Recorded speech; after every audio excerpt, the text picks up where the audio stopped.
So the final chapter is here, and I honestly don't know how the story is going to wrap up. In most cases, these anniversary story events usually end in some sort of cliffhanger, in which I'm kind of expecting that to happen here. I think it's obvious that Night Watch is behind all of this, but I wonder how this would all be executed and where the story will go on from this point on. So yeah, let's do this. Chapter 4, the person behind the scenes steps into the limelight, but it is the truth they seek truly the ultimate answer? That's just a long title. The housekeeper mentioned procuring quartz today, yet during the experiment she claimed the library quartz stock was depleted. Was there never a procurement, or were the materials used by someone else? Regardless, the housekeeper has surely lied at some point. Having overheard my exchange with the housekeeper, the nearby patrol officer passes me a note. Upon reading its contents, I am grateful for his habitual communication. Its contents are not meant for the housekeeper or the warden's eyes. The director I encountered with the housekeeper this morning seemed odd, unlike his usual self. He paid no heed to the placement of books on the shelves, instead lingering by the celestial globe. Wick, who usually adores the director, appeared quite wary and unwilling to approach him. The curious behavior of Director Winning Crescent, coupled with the housekeeper and the warden, who may or may not be aware of the situation.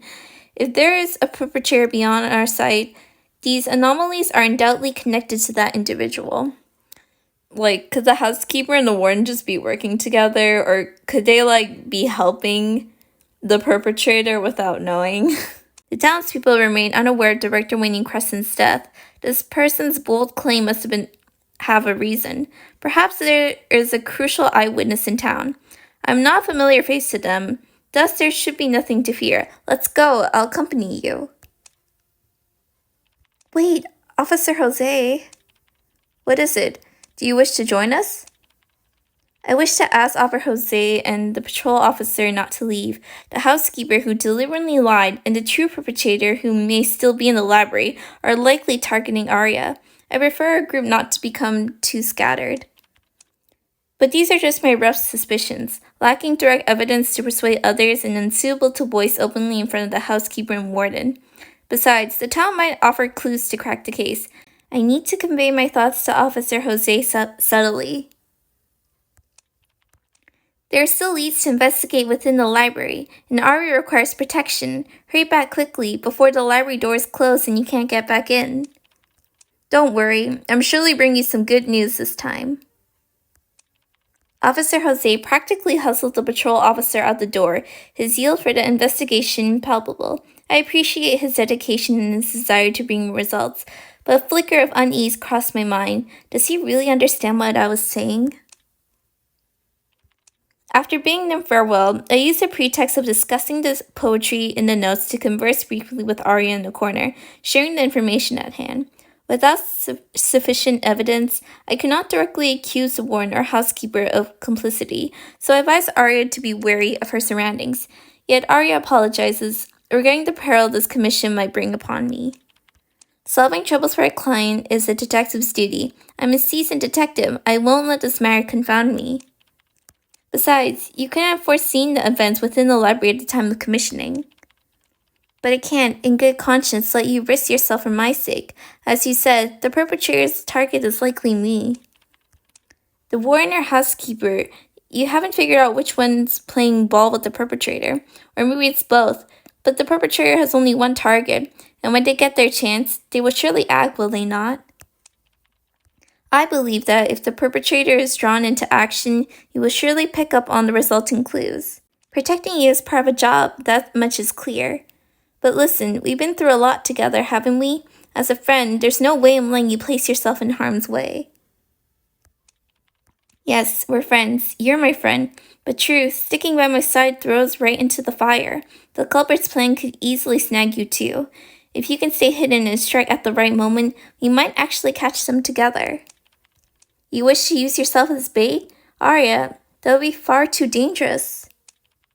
I wish to try, Truth.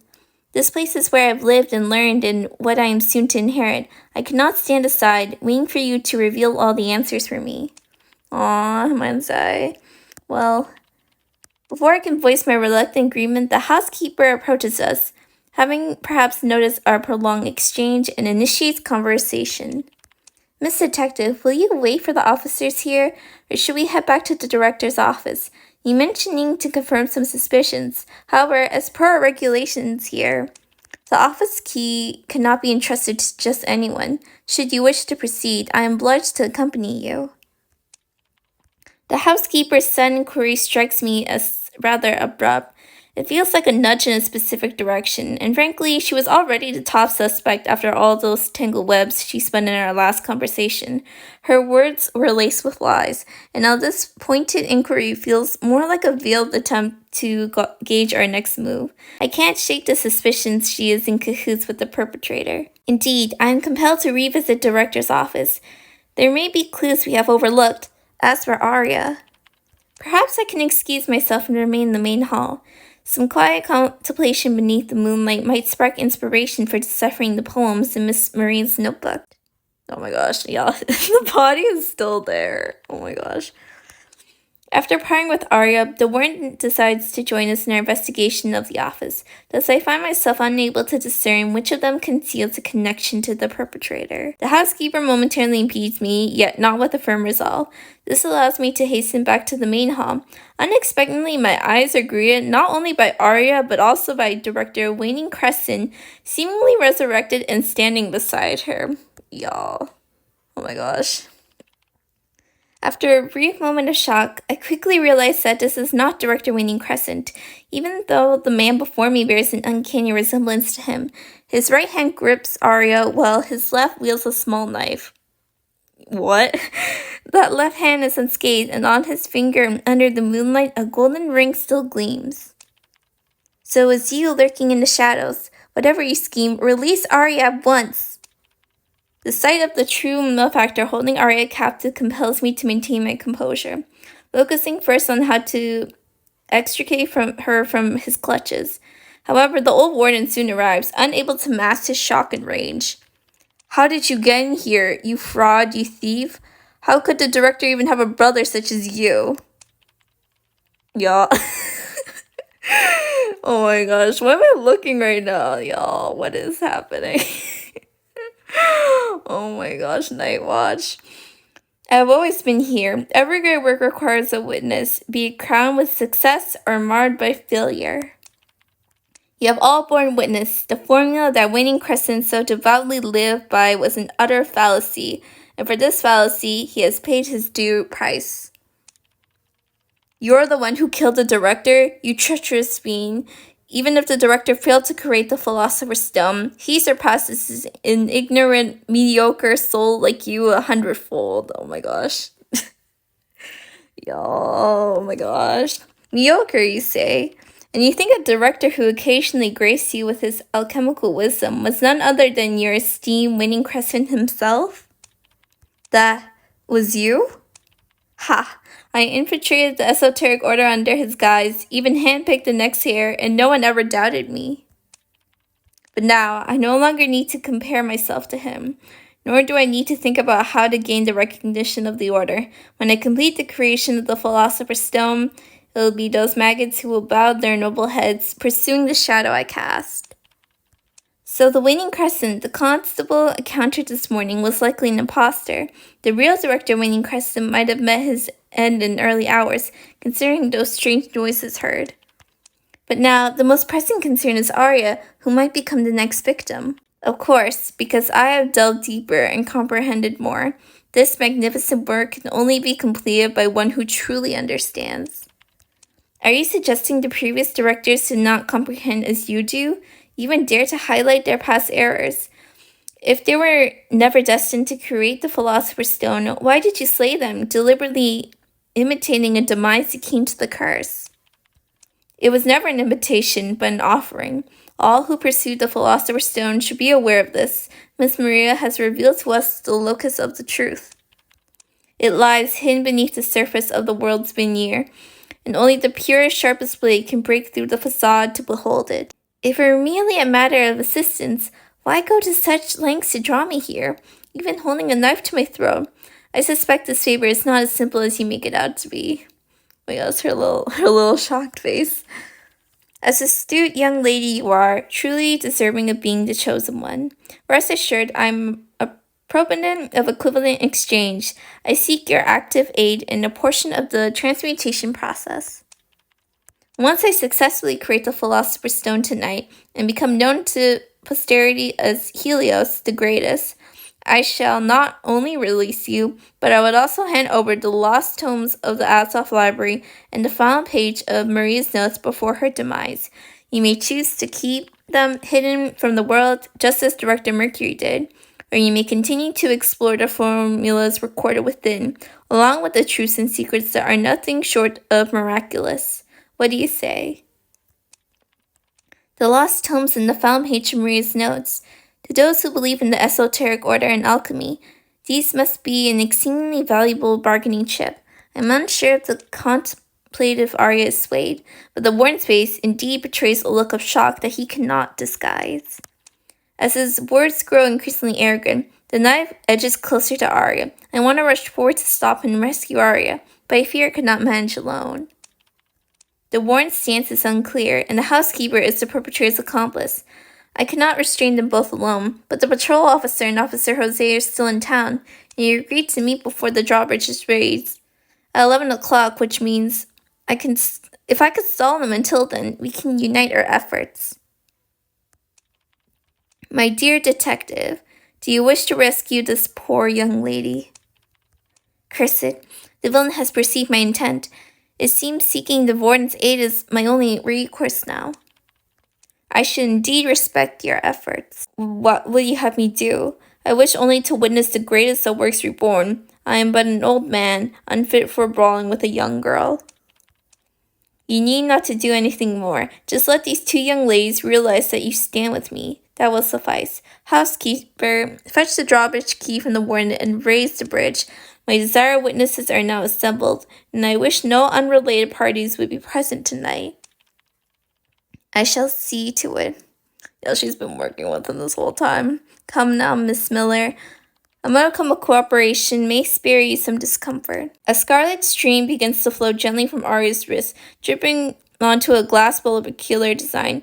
Waning Crescent ignites the flame beneath the first vessel, initiating his alchemical process.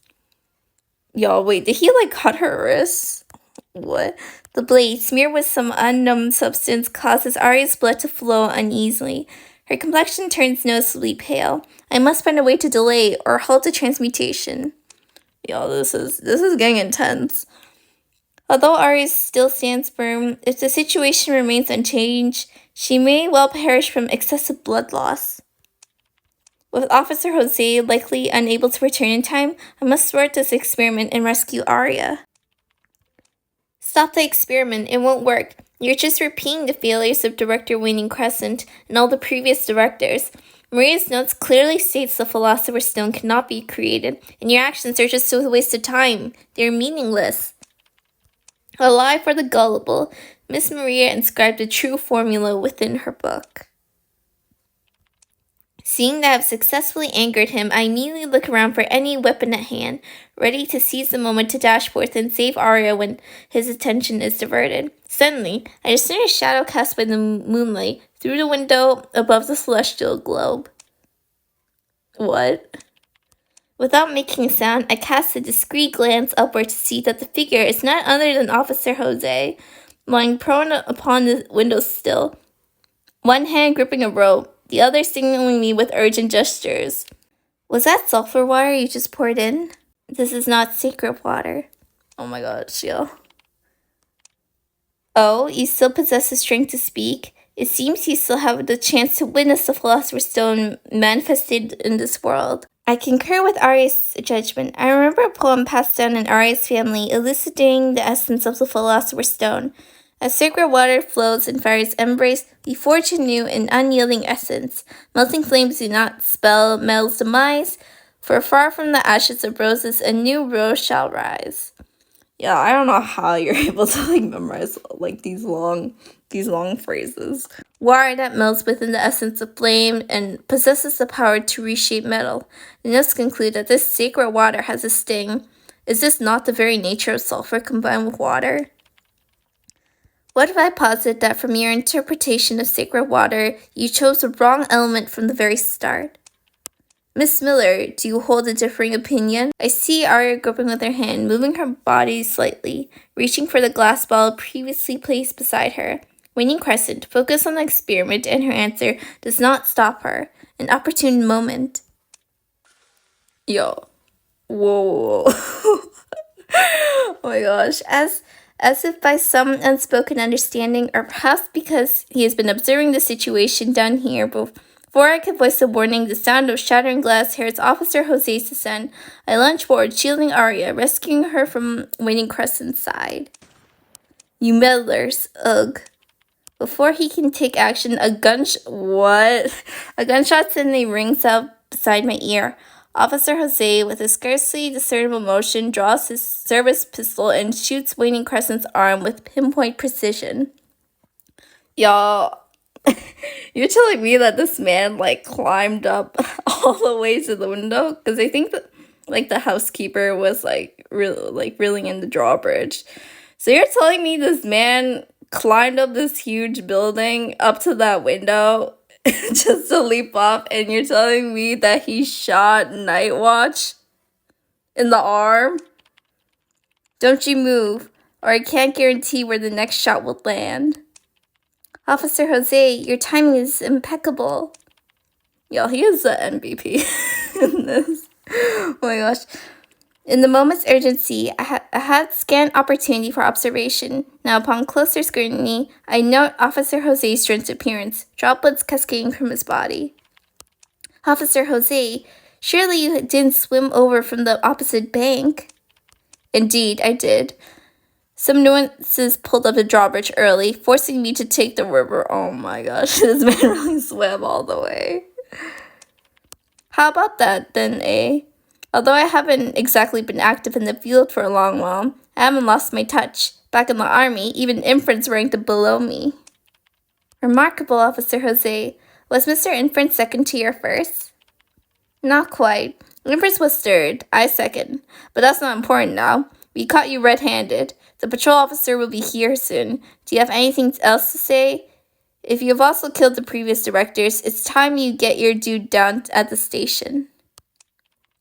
Despite his wounded arm, the blazed sleeve, and his plans unraveling, Waning Crescent maintains his composure. As he stands upright, even his retreat seems calculated to prevent his blood from sullying the crucible's contents. He regains Arya silently, persisting in his inquiry of the unresolved mystery.